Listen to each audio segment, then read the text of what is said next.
क्या मुद्दे हैं आप लोग के राजस्थान के युवाओं के? सबसे बड़ा मुद्दा हिंदुत्व है। हमारे राजस्थान में कोई भी त्योहार मनाया जाता है तो धारा 144 के अंदर मनाया जाता है। कोई भी त्योहार यात्राएं होती है यात्रा पे गाना नहीं बजाना, गाने भी जो मुख्यमंत्री चाहेगा वो बजेंगे, ठीक है। उसके बाद रात को 10 बजे के बाद बाहर निकलती है, 151 में कार्यकर्ताओं को उठा के लेके जाते हैं और रात भर पुलिस उनकी ठुकाई करती है।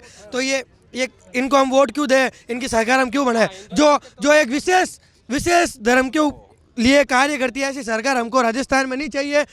हमको राजस्थान में भारतीय जनता पार्टी जैसी सरकार चाहिए जो सबके लिए सोचे, सबके हित में सोचे। हमें तो शक होता है कि अशोक जी जो ये सब करते हैं उनसे पूछिए कि ये जो अंटोनिया का बेटा है वो किस प्रजाति का है, ठीक है। जो वो हिंदुत्ववाद की बात करके जाता है राजस्थान में उनके गढ़ में, उसके बाद में अशोक जी को बार बार ट्वीट करके ये साबित करना पड़ता है कि वो अलग बात कर रहे थे, वो हिंदुत्व की वाद और हिंदुत्व के बारे में बात कर रहे थे। तो मेरी बात सुनिए, उनको ये नकारा निकम्मी सरकार जो उन्होंने ये भ्रष्टाचार फैला रखा है ना, 17 पेपर लीक हो रहे हैं। युवाओं की हालत देखिए आप, युवाओं की हालत क्या है। यहाँ पे भ्रष्टाचार और परिवारवाद वो करते हैं। अपने ही गोविंद सिंह डटोसरा जो क्या थे, मंत्री थे शिक्षा के, उन्होंने अपने ही घर में कितने लोगों को रोजगार के नाम पे रोजगार दिया है, ये आप भी जानते हैं, हम भी जानते हैं और पूरा देश जान चुका है। सरकार का अंतिम क्षण है, ये जो क्षण है वो अंतिम है। इसी के साथ में ये ताबूत के अंदर बंद हो जाएगी और अशोक गहलोत जी वापस महामंदिर में आके अपना बुढ़ापा निकालेंगे। देखिए, हम कहना चाहेंगे कि कोई भी सरकार हो, जब वो काम करती है तो वो अपना रिपोर्ट कार्ड लेके आती है, चुनाव में जाती है। इस सरकार ने अपने सारे के सारे रिकॉर्ड, ऐसा रिकॉर्ड है कि जनता जनार्दन को एक एक बात का संज्ञान हो गया है। चाहे बलात्कार के नाम हो, चाहे पेपर लीक हो, चाहे भ्रष्टाचार हो, चाहे इन्होंने अराजकता फैलानी हो, चाहे खनन माफिया पनपाने हो, किसी भी प्रकार से इन्होंने अपनी कोई भी डिमांड को जनता के बीच में ऐसा रखा ही नहीं है कि ये पुनः रिपोर्ट कार्ड दिखा के ये अपने आप के लिए वोट मांग सकें। इनके पास एक भी मुद्दा नहीं है जो ये कह सके कि हमने 100% 5 सालों में ये काम किया है जिसके लिए मेरे को जनता वोट दे। और जनता ने इनके जो कुनीति, कुप्रबंधन जो देखा है ना, वित्तीय कुप्रबंधन, उसके तो सारे के सारे लोग दुखी हैं। इन्होंने जिस प्रकार का शासन दिया है जिससे हर महिला हो, बच्चा हो, युवा हो या किसी प्रकार का कोई भी तरह का युवा हो, कोई भी तरह का वर्ग हो, वो सारे के सारे इस सरकार से बहुत ज़्यादा दुखी है। मेरा नाम देव किशन है। देव किशन जी, बार बार ये जो कांग्रेस कहती है कि इन्होंने 5 साल एक स्टेबल गवर्नमेंट दी, उसके अलावा डेवलपमेंट वाली गवर्नमेंट दी। कहा कि बहुत सारे फ्लाईओवर्स बने हैं, यही आपके जयपुर में शायद भारत जोड़ो सेतु बना है जहाँ से भारत जोड़ो यात्रा निकली थी शायद, ठीक है। कहते जोधपुर बनाया है अशोक गहलोत ने, ग्रेटर जयपुर बना रहे हैं अशोक गहलोत। भाजपा वाले तो जब आते हैं विकास की गति रुक जाती है। अरे भैया, आप मेरे को ये बताइए कि इन्होंने कहा स्टेबल गवर्नमेंट दिया। जो सरकार 18 महीने होटल में रहे और जनता जनार्दन को कोरोना जैसे काल में झंझोर के रख दे, वो सरकार आप कह रहे हैं कि उन्होंने स्टेबल गवर्नमेंट दी है ना। इन्होंने खुद ने अपने डर से, अपने भय से, आपसी रंजिश के कारण से उन्होंने ये सारा का सारा षड्यंत्र रचा कि किसी प्रकार से भारतीय जनता पार्टी बदनाम हो जाए और जनता के बीच में एक नैरेटिव बनाने के लिए कामयाब हो जाए। लेकिन जनता के बीच में ऐसा कोई संदेश गया नहीं। उनको, जनता को ये पूरा एहसास हो गया कि इन्होंने केवल और केवल अपने मोह के लिए, अपने लिए इस सरकार को ना टूटे, इसके लिए इन्होंने जनता को बड़ी बुरी स्थिति में कोरोना काल में राजस्थान को धकेलने का काम किया। और अगर मैं तो कहता हूं माननीय मोदी जी नहीं होते तो ये पूरा का पूरा दृश्य राजस्थान में बड़ा ही दयनीय होता। मोदी जी के कारण आज पूरा का पूरा दृश्य, चाहे कोविड का जो मैनेजमेंट था मोदी जी का पूरे देश भर में और पूरे विश्व में, उसकी तारीफ आज भारत की हो रही है। और इस प्रकार से आप कहीं पर भी उठा के देखिए, किसी भी योजना में उठा के देखिए, एक इनसे पूछिए कि आप कैसे बताएंगे सही कि सेक्रेटरीट के अंदर इतना पैसा सोना मिल कैसे रहा है? आपके पास कोई जवाब नहीं है। रोज बलात्कार के इतने मामले आ रहे हैं, SC ST पर लगातार जुर्म हो रहा है, कानून व्यवस्था ताक पर लग गई है। आप ये बताते क्यों नहीं है जनता को? आपका मंत्री कह रहा है बलात्कार का मर्दों का प्रदेश है, डूब के नहीं मर जाना चाहिए यार। आपका संसदीय मंत्री ये बोल रहा है कि ये मर्दों का प्रदेश है? किन महिलाओं के साथ अत्याचार होता है, उनके परिवार वाले, उनके बहन बेटी, हम जैसे युवा ये बर्दाश्त कर लेंगे? अशोक जी, हम कतई बर्दाश्त नहीं करेंगे आपकी सरकार को। और आप तय कर लीजिए 3 तारीख को जिस दिन रिजल्ट आएगा, आपको घर बैठना ही पड़ेगा और आपके पास कोई रास्ता नहीं है। अरे भैया, आप बताइए, जल शक्ति मंत्रालय के द्वारा किए गए कामों में 20,000 करोड़ का घोटाला अशोक गहलोत ने किया है और यह प्रमाणित हो चुका है कि इस योजना में आपके द्वारा किस प्रकार से धांधलेबाजी हुई है।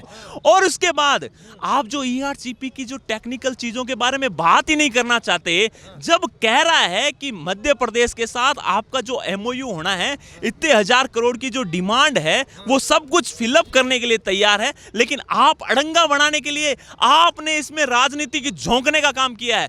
3 मीटिंगें हुई। आप मेरे को बताइए, इनसे पूछिए कि जब योजना आयोग में आपके ये भ्रष्टाचारी सारे लोग जो पैसा मिल रहा है, इतने भ्रष्टाचार में लोग लिप्त है, तो आपका एक मुंह से एक शब्द नहीं निकलता अशोक जी।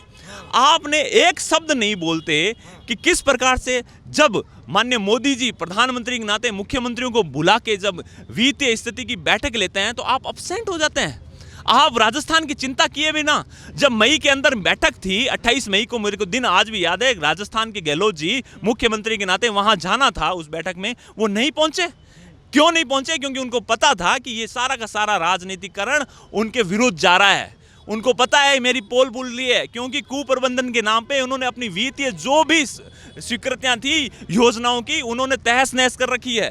तो उनको पता है, उनको घबराहट है कि आने वाले समय में हम जा भी रहे हैं और हमारे पास कोई जवाब नहीं है केंद्र को देने के लिए। जो पैसा हमें केंद्र से मिला है उसका वापस रिपोर्टिंग करने के लिए हमारे पास कोई तरह का कोई जवाब नहीं है। ये सारी स्थितियां उनके सामने हैं, इसलिए वो घबराए हुए हैं। और अब की खुद अशोक जी चुनाव हार रहे हैं, उनको कहिए अपनी सीट बचाइए। राजस्थान में कुछ मिलने वाला नहीं है, जनता सब समझती है। आप अपनी सीट के लिए कृपया करके यहाँ की जनता को समझाइए। आपकी सीवरेज की यहाँ प्रॉब्लम है, रोड्स की प्रॉब्लम है, पानी की प्रॉब्लम्स है, जनता को उनसे मुक्ति दीजिए। इसके अलावा युवा है महाराज, सचिन पायलट में आपको स्कोप नजर नहीं आ रहा? बोल रहे सचिन पायलट के साथ तो युवा बहुत कनेक्ट हो रहा है, भाजपा युवा फेस कहाँ दे रही है आप लोगों को? सचिन पायलट जैसा नकारा निकम्मा जो अशोक जी द्वारा ही घोषित किया गया, उसने खुद ने सिद्ध कर दिया कि मैं ऐसा ही हूं।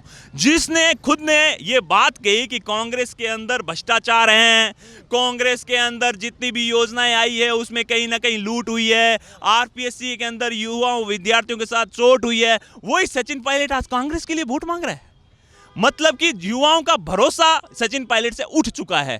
जिस सचिन पायलट ने ये युवाओं के विश्वास में लेके जिस प्रकार के नाटक किए थे, वो सारा का सारा भरोसा आज युवाओं ने उनके ऊपर से उठ गया है। सचिन पायलट आज कहीं भविष्य नहीं है। अगर हाँ वो भविष्य होते, अगर वो कांग्रेस को वहां से छोड़ते और युवाओं के साथ खड़े होते और युवाओं की बातें रखते, तो लोग मानते कि हाँ, उन्होंने पेपर लीक के खिलाफ पूरी पदयात्रा की महाराज। हाँ, तो उसका रिजल्ट क्या आया? वापस जाके कांग्रेस के लिए वोट मांग रहे हैं। वो उसी कांग्रेस के अंदर ही तो हुआ था, उसी निकम्मी नकारा उसी के बीच में बैठ गया और अब कह रहा है कि कांग्रेस को वोट दो। जनता इतनी भोली नहीं है, सचिन जी को समझ जाना चाहिए। समय रहते अपनी दुकान है जो बचाए। ठीक है, बहुत शुक्रिया आपका। क्या नाम हुआ आपका? दीपक। दीपक जी, क्या लग रहा है युवाओं की होप सचिन पायलट है या कोई और है?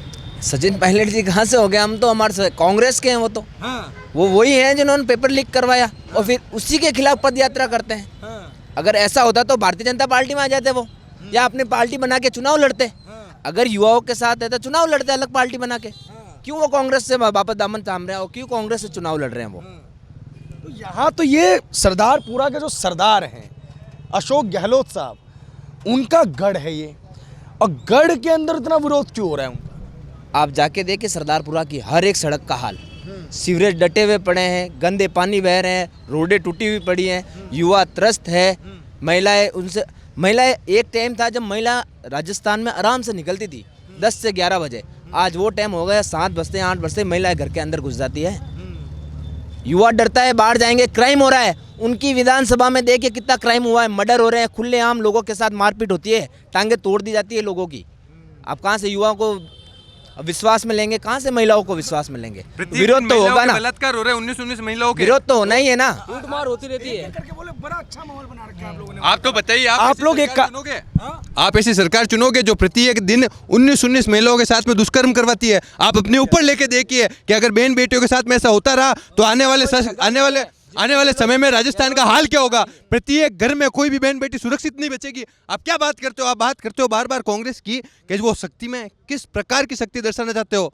जब उनका खुद का मंत्री बोलता है कि मर्दों का प्रदेश है और 19 पेपर लीक करता है, तो आप खुद समझिए इस चीज को कि मेरा लेट हो रहा है भाई साहब, सॉरी मैं जा रहा हूं। क्या नाम हुआ भाई साहब आपका? मेरा नाम गौरव जैन है। जैन साहब, किस तरफ है इस बार युवा? देखिए ऐसा है सर कि रण का आगाज हो चुका है। आगामी 25 तारीख को वोटिंग होनी है और राजस्थान का युवा त्रस्त है इस गहलोत सरकार से। त्रस्त है जी। और त्रस्त कैसे है कि इस गहलोत सरकार ने सबसे पहला मुद्दा तो है कि बेरोजगारी भत्ता देने को बोला, भत्ता दे नहीं पाए। ऊपर से जो युवा एग्ज़ाम देने जा रहा है, पेपर लीक का मामला आपको मालूम ही होगा कि 19 पेपर लीक हो रहे हैं। ऐसी निकम्मी नाकारा जो खाली पुत्र मोह में जी रही है, उनको ये मालूम ही नहीं है उनके खुद के ही आरपीएससी के सदस्य, उनके खुद के ही मंत्री इस गिरोह के अंदर, इस पेपर लीक के अंदर सम्मिलित होकर पेपर लीक कर रहे हैं और हजारों युवाओं का, करोड़ों युवाओं का भविष्य अंधकार में डाल रहे हैं। तो ऐसी युवा विरोधी सरकार का हम बहिष्कार करते हैं और ऐसी भ्रष्ट, निकम्मी, नाकारा, महिला उत्पीड़न वाली युवा विरोधी सरकार को उखाड़ फेंकने का संकल्प हम लेते हैं। अच्छा जी। गहलोत साहब तो बड़े कॉन्फिडेंट होके गारंटी यात्रा निकाल रहे हैं, बोले गारंटी यात्रा पे लोगों को भरोसा है। देखिए सर, ऐसा है बौखलाहट में आदमी कुछ भी करता है। आपने देखा होगा पिछले 6 महीने में रेवड़ियों की तरफ बांटे जा रहे हैं, सेवाई दिए जा रहे हैं, स्कीम्स निकाले जा रहे हैं, पर उनको पूछिए जो स्कीम्स आप निकाल रहे हैं वो धरातल पे किधर है? एक भी स्कीम धरातल पे नहीं है, खाली रेवड़ियाँ बांटे जा रहे हैं, पुत्र मोह में बंधे हुए हैं। और पिछले 4.5 साल में ये सवाल करना चाहता हूँ गहलोत से कि जब आपको इलेक्शन ईयर दिखा कि ये इलेक्शन ईयर है और पिछले 6 महीने से आप रेवड़ियाँ बांट रहे हैं, 4.5 साल आप किधर थे जब आपको जोधपुर की जनता? 4.5 साल वो देश सेवा में लगे थे महाराज, कैसी बात कर रहे हैं, इतने बड़े नेता हैं। अरे अपने देश की सेवा कर रहे थे या घर पे पत्नी की और बेटे की सेवा कर रहे थे? क्या बात करते हो आप? पुत्र मोह में इतनी कुर्सी, कभी वो पायलट से लड़ते हैं, कभी इस कुर्सी के लिए लड़ते हैं, कभी उधर दिल्ली जाते हैं, कभी सोनिया गांधी से लड़ते हैं, उनका कुछ समझ में नहीं आता। और देश सेवा करनी थी तो राष्ट्रीय अध्यक्ष बनते। और राजस्थान का मोह नहीं छूटा महाराज, मोह नहीं आ रहा, वो कुर्सी नहीं छूटी, कुर्सी। और अब की बार तो उनकी खुद की विधानसभा की कुर्सी में डगमग है, वो उनको पता ही नहीं। हाँ, अरे कह रहे कांग्रेस 140 सीटों से जीत रही है। नहीं ओपिनियन पोल कौन सा है? 140 सीटों से हारेगी कांग्रेस। कांग्रेस का नहीं है, आपका ओपिनियन पोल कौन सा है जिसमें जीत रही है? मेरी बात सुनिए, कांग्रेस है ना, सुपड़ा साफ हो चुका है राजस्थान में। राजस्थान से अब कांग्रेस ले रही है विदाई। अशोक जी है ना, वापस आ रहे कहाँ पे?